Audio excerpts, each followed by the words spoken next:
WV Uncommonplace. This podcast is a variety podcast that houses numerous series to cover mental health, empowerment, podcast framework, and various intimate theories to get to know the hosts, along with occasional movies reviews and dives in pop culture with our event podcast episodes. The Uncommonplace digs into bringing guests on that stories don't fit the mold and are very different. WV stands for the great state of West Virginia, and every quarter we cover something in West Virginia. Stacy and myself, JR, are your hosts, so please come along for this venture to our uncommon place.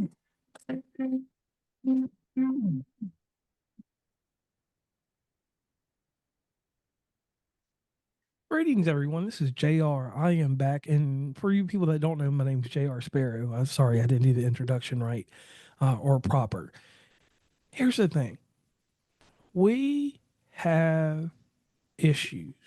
We all have things that take us away, things that put us in a position that isolate us from other people. And once we get into a state of isolation can lead us to vices. And when we have vices, our vices can be anything. For some people, it's just a simple thing as coffee. For others, it could be medicinal. And then the medicinal portion of the things that we do can turn even heavier when we don't control them or don't follow the prescribed method for the medicinal uses that we're using medicine or anything for. And when that comes, there's a terminology that gets a lot of stigma that comes out of there, and that word's addiction. Because you end up in an addiction when we, in my own words, and whoever wants to prescribe to a different method, you can. To me, an addiction, because I've had an addiction to some things, it comes when there's inadequate. What's the word I want to use? Inadequate force in your life to move you in a direction that normally would be positive for you. It's something, like I said, that isolation, that loss of connection with your life takes you on a field trip that will be bad. It'll have highs and lows because you'll enjoy it. And then when it comes to a point when you can't enjoy it, that's when recovery happens. When we do the thing that we're taught in school, accountability, responsibility, and when those things have to come back into play, we need help. We need someone or something that has perseverance. And a lot of times we find that inside someone's story, inside someone's message, and how they want to help us after they have fallen and they've risen again, like the phoenix does in so many stories. And today I have with me Jennifer Chase, CPC. And I'm going to pass it along to her. And I'm sorry, you all, for that long monologue, but I felt that that was a good way to express it. And the great thing that we do on this show, and this very nostalgic question, is we do ask, "Who are you?" But I gave a long story. So, Miss Chase, please tell us who you are and why you are here today, if you don't mind. And thank you for coming on the show. Thanks for asking me. I think who I am is a super loaded question sometimes, right? I am a granddaughter of an alcoholic. I am a great great granddaughter of an alcoholic. I am a daughter of an alcoholic. I am a recovering addict myself, and I'm a mama of a recovering addict. And that's just from the addiction standpoint, right?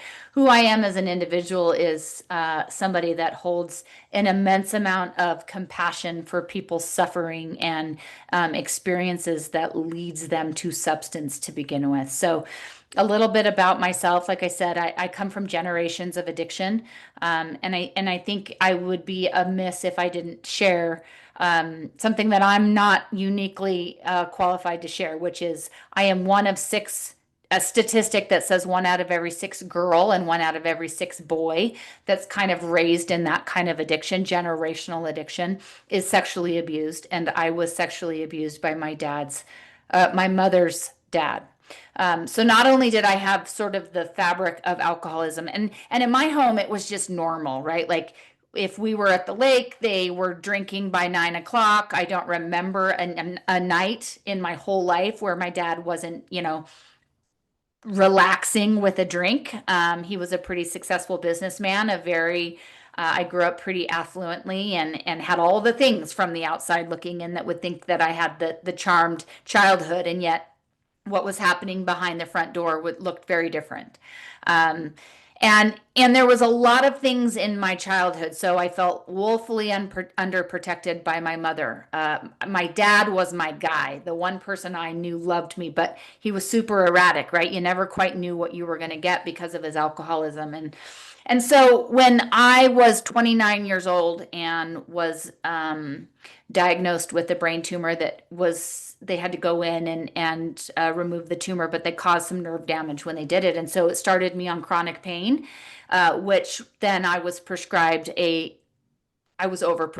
right? This was in the early 2000s when the opiate epidemic was kind of happening, and I was very much overprescribed, which led me to addiction. But this is what I want to say to your listeners about addiction, and I think you started this conversation, which is substance was never the problem for me, right? Substance was the solution to the problem.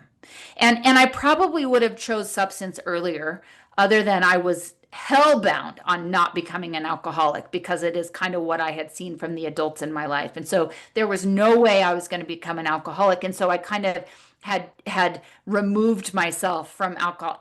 I drank it occasionally, but I was super aware that I could have potentially been an alcoholic.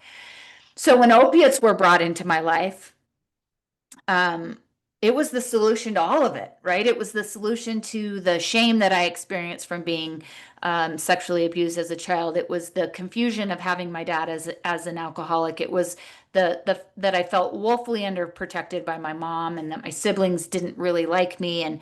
And here I had this substance that made that all go away. And it was the solution for a really long time, right? The benefits of this thing outweighed the consequences for years.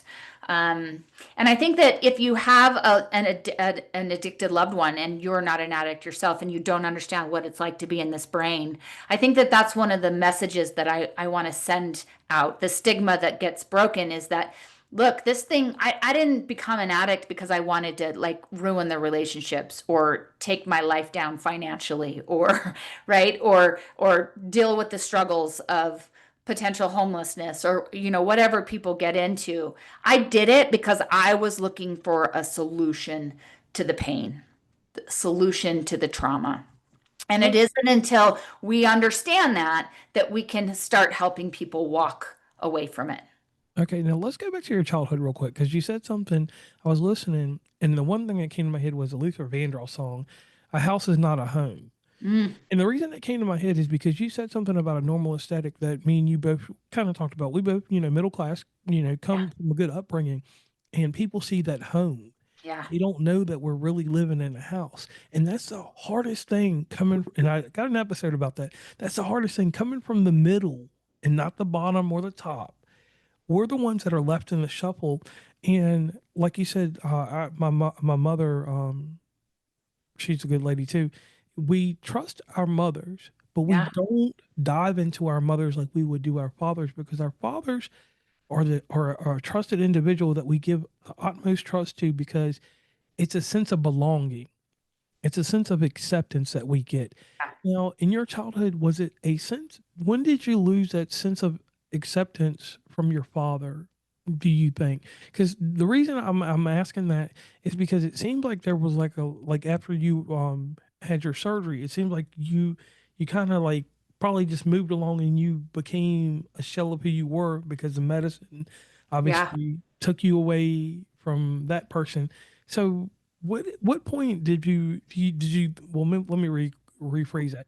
Did you feel like you still had your father's acceptance when you realized that you were becoming addicted to medicine or opiates or Uh, I look back at that. It's a complicated answer for me because I felt like my dad loved me and understood me. Like my mother would always say to me, "You're just like your dad," and it was never like a compliment, right? It was always derogative. And so I knew we were very similar.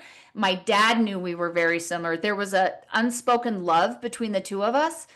But when you talk about being accepted by him, I yearned for him to say that he was proud of me, right? I yearned for him for that acceptance. And my dad died of this disease in 2015.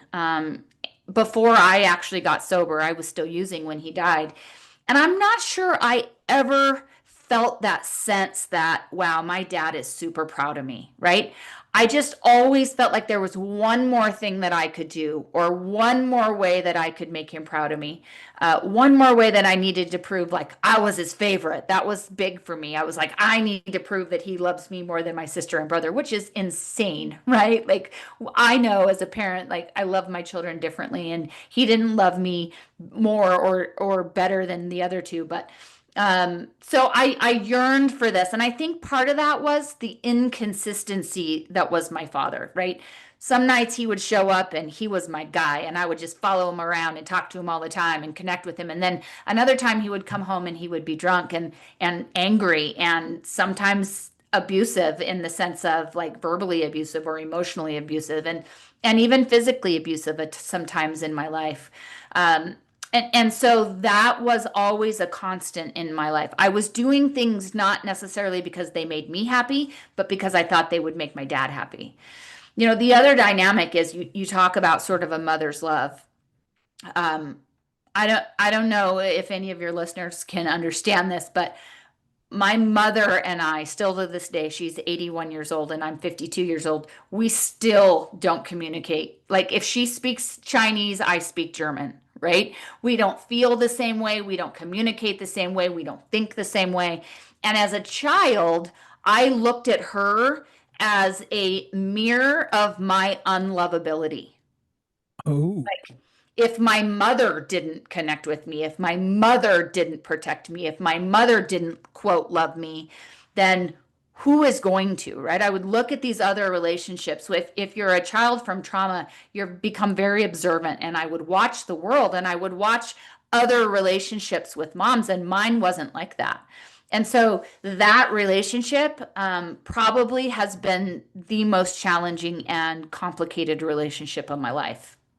and it's one you're continuously still working on. And, Yep. and through the advocacy that you're doing now, that helps others. Now, inside your story, obviously you told us already that, you became addicted to opiates. I did. At what point did you decide that you wanted to take your life back, or you wanted to fight for the Jennifer that you wanted to be? Because obviously we always know that no matter what happens to us when it's trauma, we have to evolve. Yeah. We never go back to the person we were. We don't even, like, it's a ponytail that's behind you. Yeah. And it takes us, because it took me 25 years to realize that we got to have that ponytail behind us. And I Yeah. don't know how long it took you, but what moment in your life did you realize that you had to gain authority over yourself, responsibility and accountability for who you were and who you were trying and striving to be, because you have to Yeah. thrive, right? So Yeah. when did that happen? October 2016, I found out, and it's obviously an involved scenario, but um, I found out in October of 2016 that I had inadvertently, of course, become my son's drug dealer. Oh, I had found out I had knew previous to that he had been smoking some marijuana, and that he was kind of dealing with some of the mental health stuff that he had going on, right, from being raised by a mom that was an addict. And he was dealing with that a lot with marijuana, but I hadn't realized that it had kind of escalated. And one day in October, it became very clear to me that my son had become addicted to opiates, and he had become addicted to my opiates. And I was the one that helped kind of facilitate that addiction of his. And I wish, and I know, I've worked in the field with addicts in a treatment facility for 6 years, and then I've recently started working with family. And so I've worked a lot with the addict, and there isn't an addict on the planet that doesn't say, like, I wish that had been enough, right? Like, I wish that had been enough for me to stop. And the truth is, I didn't stop immediately when I found that out.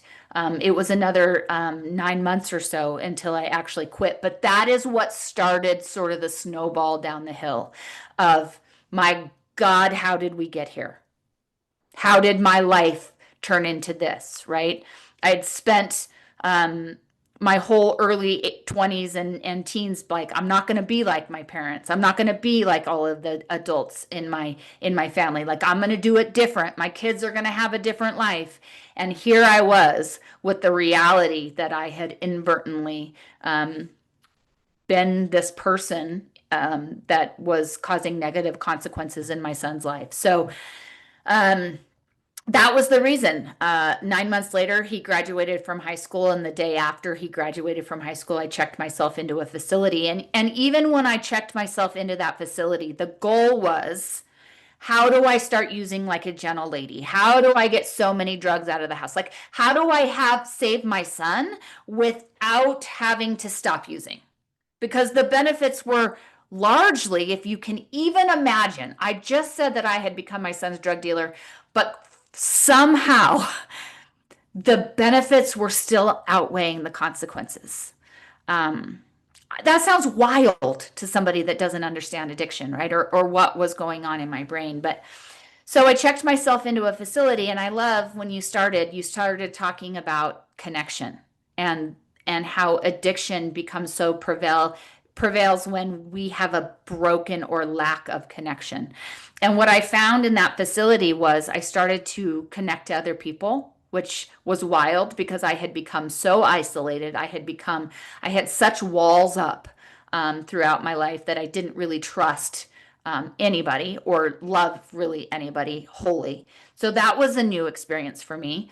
I started exploring what this higher power thing was, right? Like, as a person or a child that had been abused, I had kind of believed that God, or my understanding of God, had left me on the doorstep when I was 3 years old. And so untangling what that meant, that connection. And then after those two, I found myself starting to be able to connect with myself, like my authentic self.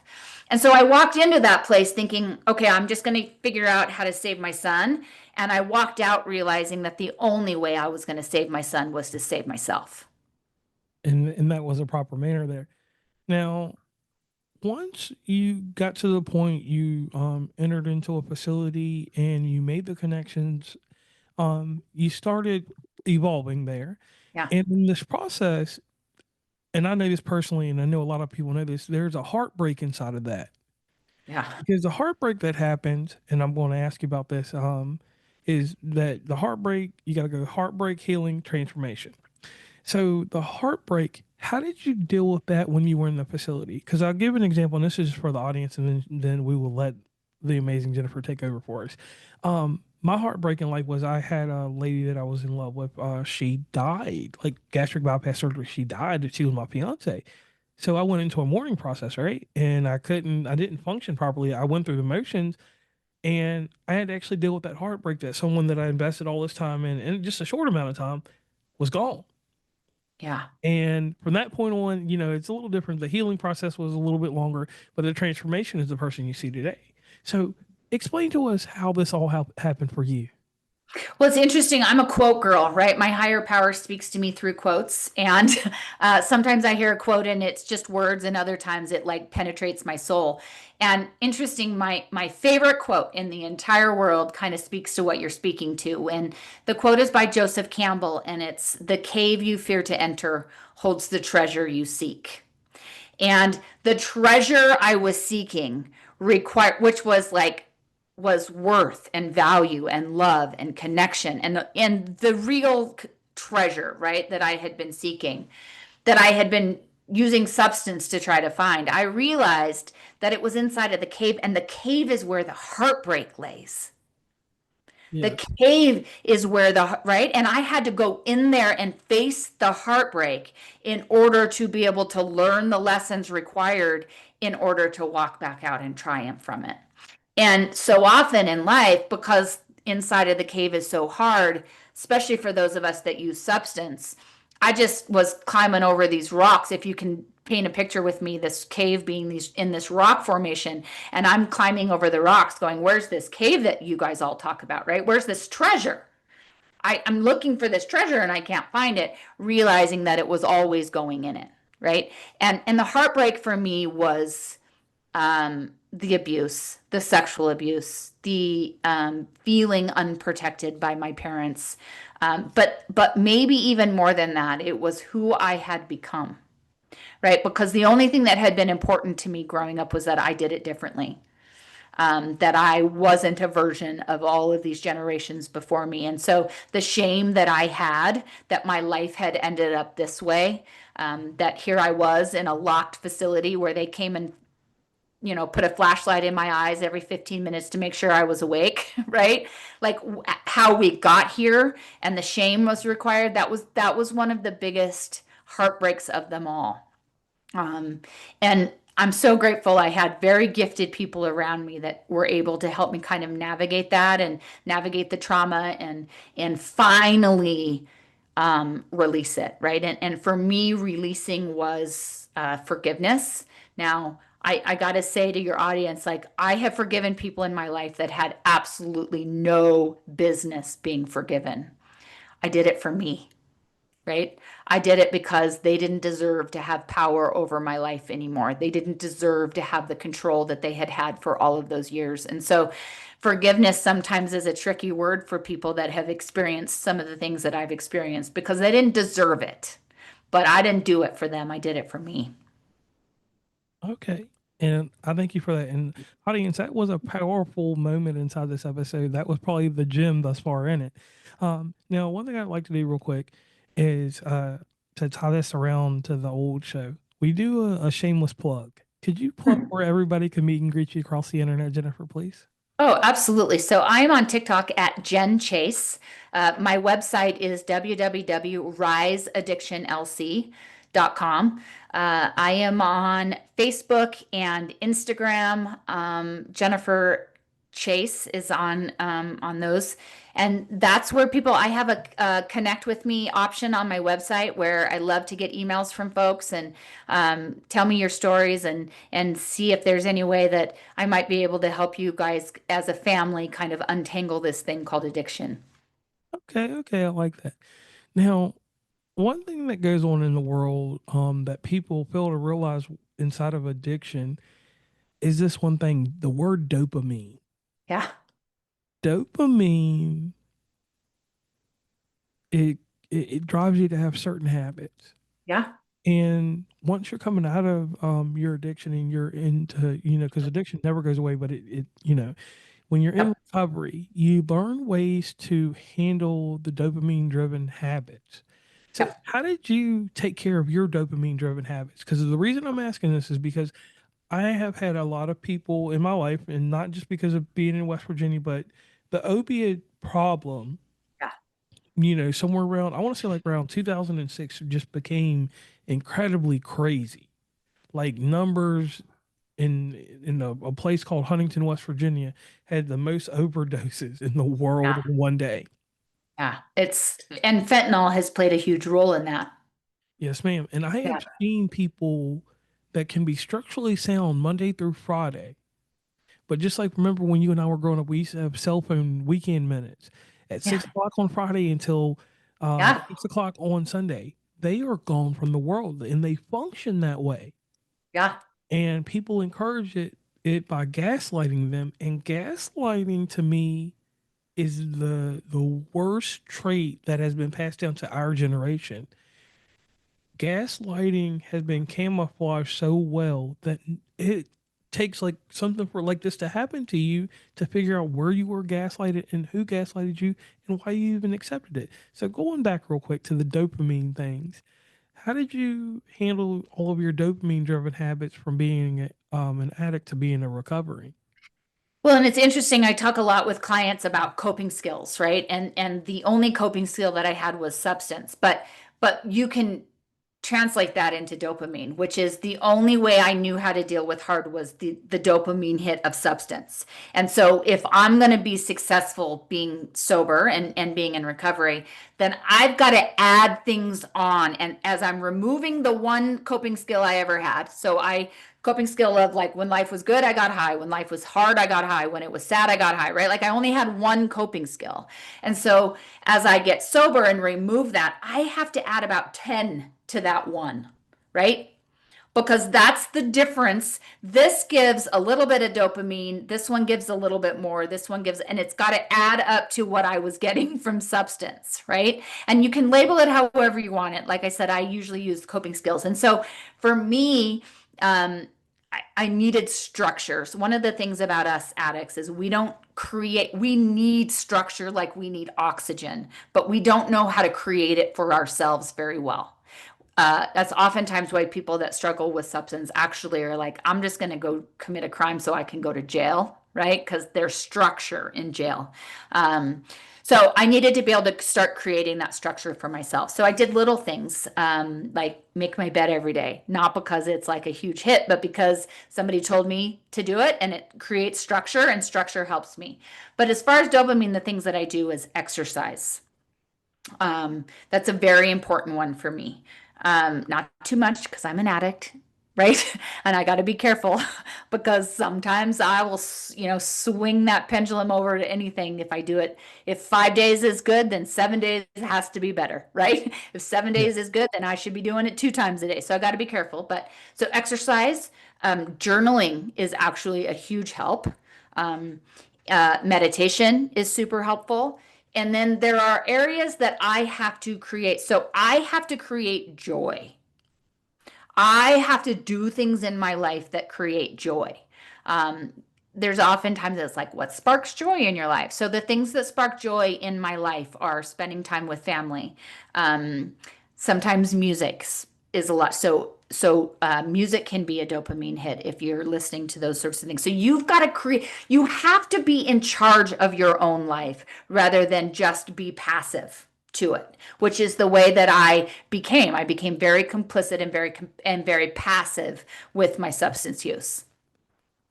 Okay. Okay. And I thank you for that one right there because that's going to help somebody out there. Now, moving along in the episode, so you start helping people, and when you start helping people, something happens, and this is crazy because we can advocate for people as much as we want. And with this new digital age, we can use Zoom like we're talking on right now. We can use all these different methods. But going back to the person that we were in the middle of life, which would have been the addict then, um, there was a lot of me time. Yeah. And when you recover and while you're recovering and you're helping out the world, sometimes we forget about the me time because you do need some, but you have Yeah. to have everything. Your life is based on division, how well you can divide.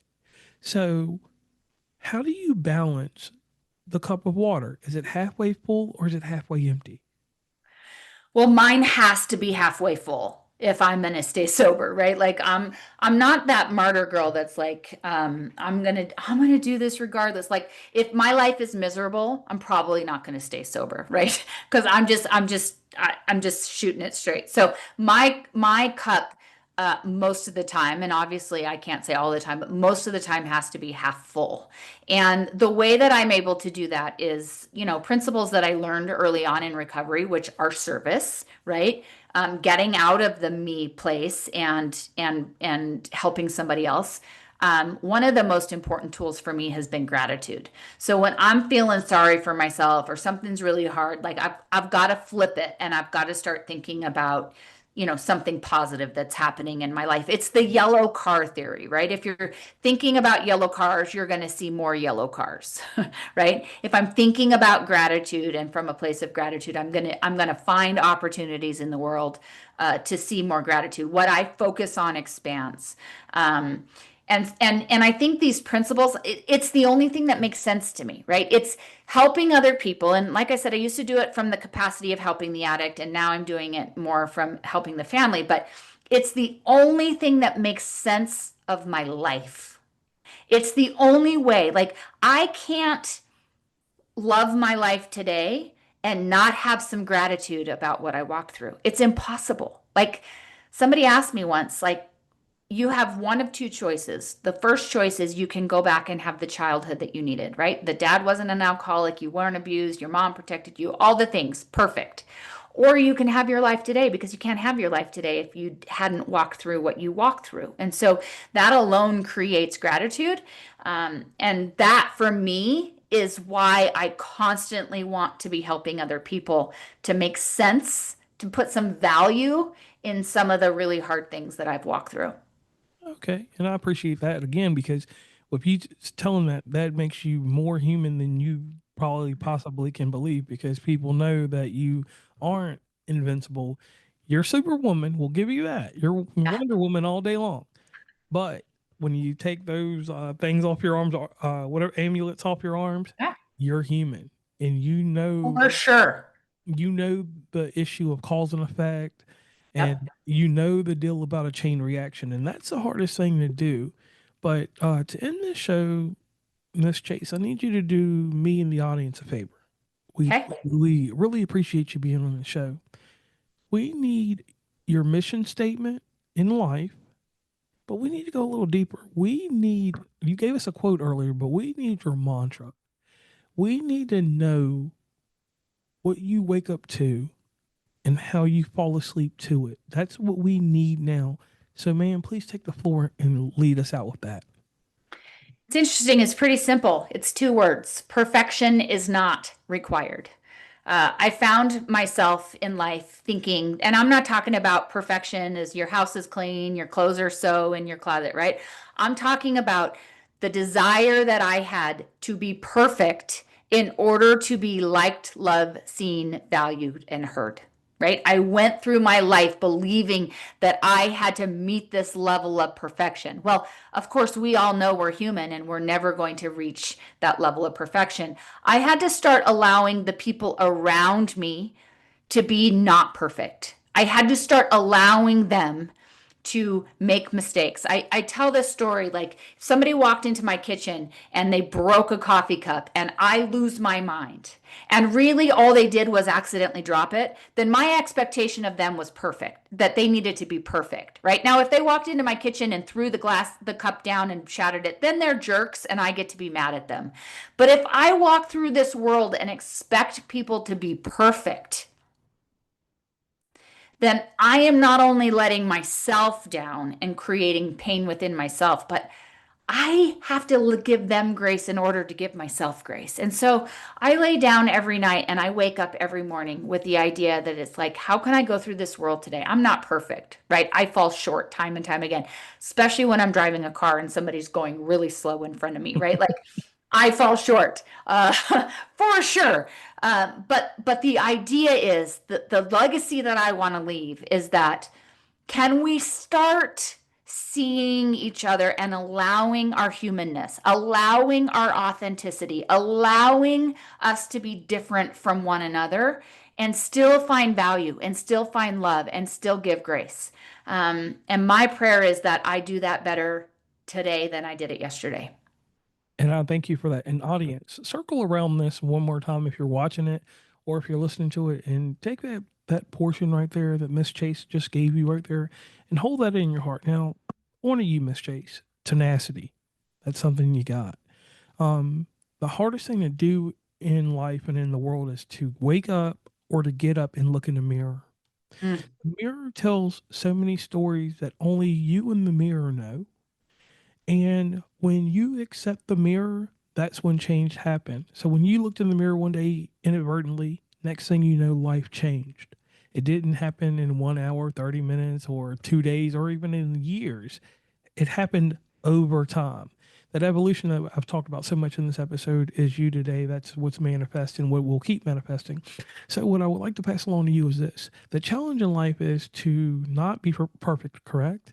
It's not a requirement, but the requirement is that you show up and you showed up for people and you are showing up for people. That is something that a lot of people will not do because some people will do this. They will put on this amazing facade. I have made it. I have went through a journey. I have went through an adventure and now I'm good. I will go on with life. And then something happens. And what Yeah. happens is another trauma or tragedy. Trauma and tragedy go hand in hand. And we both know that, you're not done dealing with any of that. Yeah. No, that's inside of my cave. And some days I got to walk back in. Right. But the great, amazing thing that you've done and what you've presented on this podcast and what you will show to people when they book sessions or would like to get involved with you is that you have a heart and your heart is pure. Your intent was one simple thing to find the love that was missing all along. And you're on that road still. You're looking for that love. You have some love, but it's not fully there yet. We both know that, not, and we can smile about that, and you're happy about it. And the man upstairs, he's looking down at you now, and he's smiling too because he knows that you know your journey and you know your path. A lot of people don't know that. Yeah. So I'm telling you this with the greatest grace, as you like to say, that you have made an incomplete life complete. Thank And you. when I say complete, it doesn't mean finished, because you can finish a puzzle and it's finished. That's complete. But the completion I'm talking about is that one arc of your story. Your story is going to continue. It'll be multifaceted like your life has been. And that's something that makes you amazing. That's what makes you get up in the morning. That's why the mirror doesn't matter anymore, because you realize that you can conquer anything. And that's what I want the audience to know from your story and your valiant life thus far and going forward. Because like I said, those trials and tribulations are going to come. We know they're going to come. They could come tomorrow. They could come when you get up today and decide to go eat, or they could go happen when you go see those Boise State guys play somebody in 2 weeks. We play Notre Dame this year. Right. So, you got some serious things going on. Yeah. And you might not be in the top 25 all this year. Yeah. Or it could be when you used to play against Hawaii. It I could be one know. of those things, right? So the thing is, I want to thank you for coming on the show. And audience, in the show notes, that's the great thing about the show. That's the after podcast portion of the show. You will be able to find where you can meet and greet Miss Chase across the internet. And she goes by Jennifer. So if you do look her up on the internet, be careful, because there's going to be a lot of Jennifer Chases all around there. And like she said, she gave you her TikTok handle, and we'll make sure everything's in the show notes, so everything is privy to where you can get to her. And the lasting effect I want to leave you audience with in this challenge that I want to leave here is that the word acceptance. We long, we linger, we need acceptance. Acceptance can come in many facets, but when we get the acceptance that makes a wrong right, we have to fix that. And that's a narrative that we don't want to talk about, we don't want to deal with. But guess what? Jennifer Chase came on the show today and dealt with that. So on that note, I am JR Sparrow, and she's Jennifer Chase, and we are out of here. Please follow WV Uncommonplace on Instagram, Tumblr, Twitter, TikTok, where we have some great content, Facebook, LinkedIn. Hit up the merch store at uncommonplace.square.site. Join the email list from the website, and rate, subscribe, and give feedback from your favorite podcatcher. And lastly, thanks for listening, and tune into the next episode.